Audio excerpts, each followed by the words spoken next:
Hello दोस्तों, नमस्कार। मैं अमितोष पंडित आप सभी का स्वागत करता हूं और आप देख रहे हैं एपी न्यूज। चलिए देखते हैं आज की टॉप 10 न्यूज। अगर आपको ये न्यूज पसंद आता है तो आप ज्यादा से ज्यादा लाइक, शेयर एंड सब्सक्राइब कीजिए, जिससे यूट्यूब ये वीडियो को ज्यादा से ज्यादा लोगों को रिकमेंड करेगी।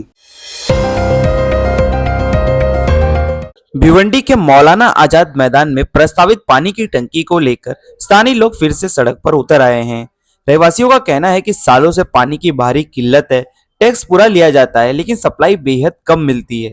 आरोप है कि टंकी का काम शुरू होने के बाद अचानक रोक दिया गया और अब कॉरपोरेटरों के आने के बाद भी देरी की बात कही जा रही है।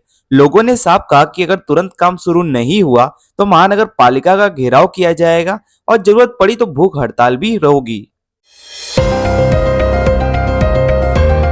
भिवंडी में मेयर चुनाव को लेकर सियासी सरगर्मी तेज हो गई है।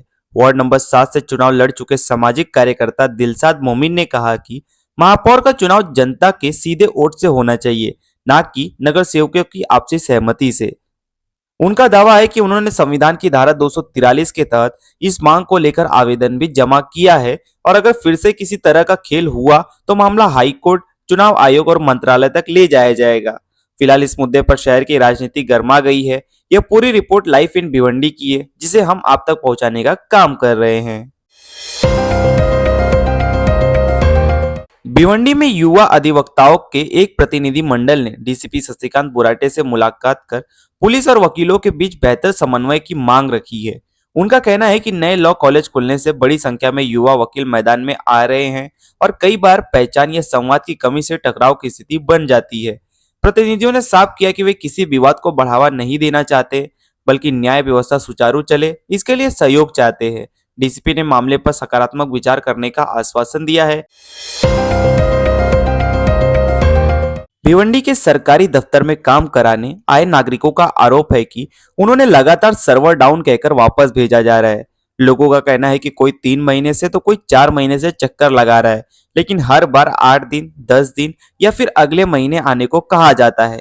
शिकायत है कि रजिस्टर में एंट्री के बावजूद काम आगे नहीं बढ़ता और जनता को अपना काम धंधा छोड़कर बार बार आना पड़ता है।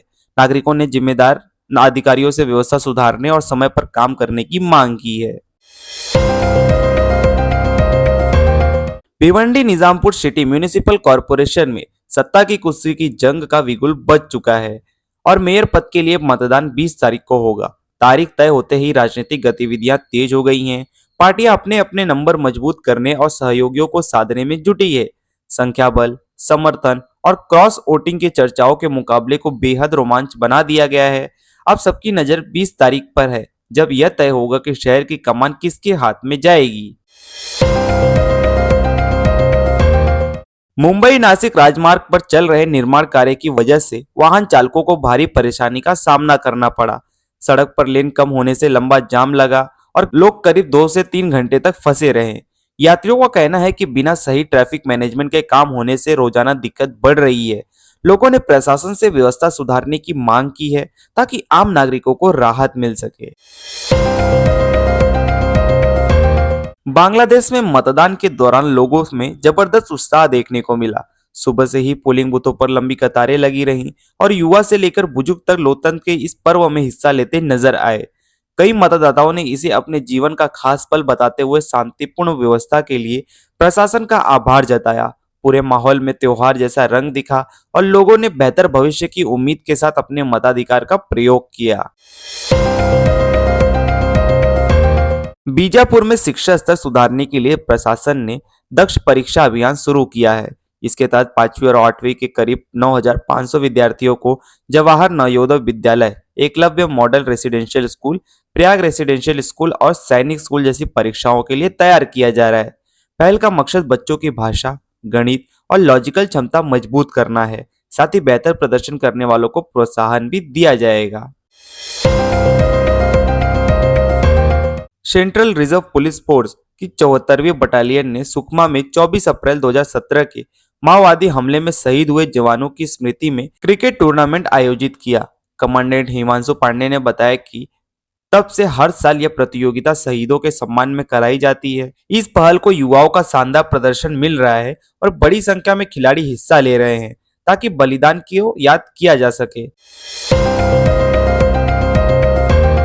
अमेरिकी राष्ट्रपति डोनाल्ड ट्रंप ने कहा कि ईरान के साथ समझौता बेहद जरूरी है और अगर डील नहीं होती है तो हालात काफी गंभीर हो सकते हैं। उन्होंने साफ किया कि वे टकराव नहीं चाहते, लेकिन विकल्प खुले हैं और स्थिति अलग दिशा ले सकती है। ट्रंप ने यह भी बताया कि उनकी बेंजामिन नेतन्याहू के साथ हाल ही में महत्वपूर्ण बैठक हुई, जिसमें क्षेत्रीय सुरक्षा पर चर्चा की गई।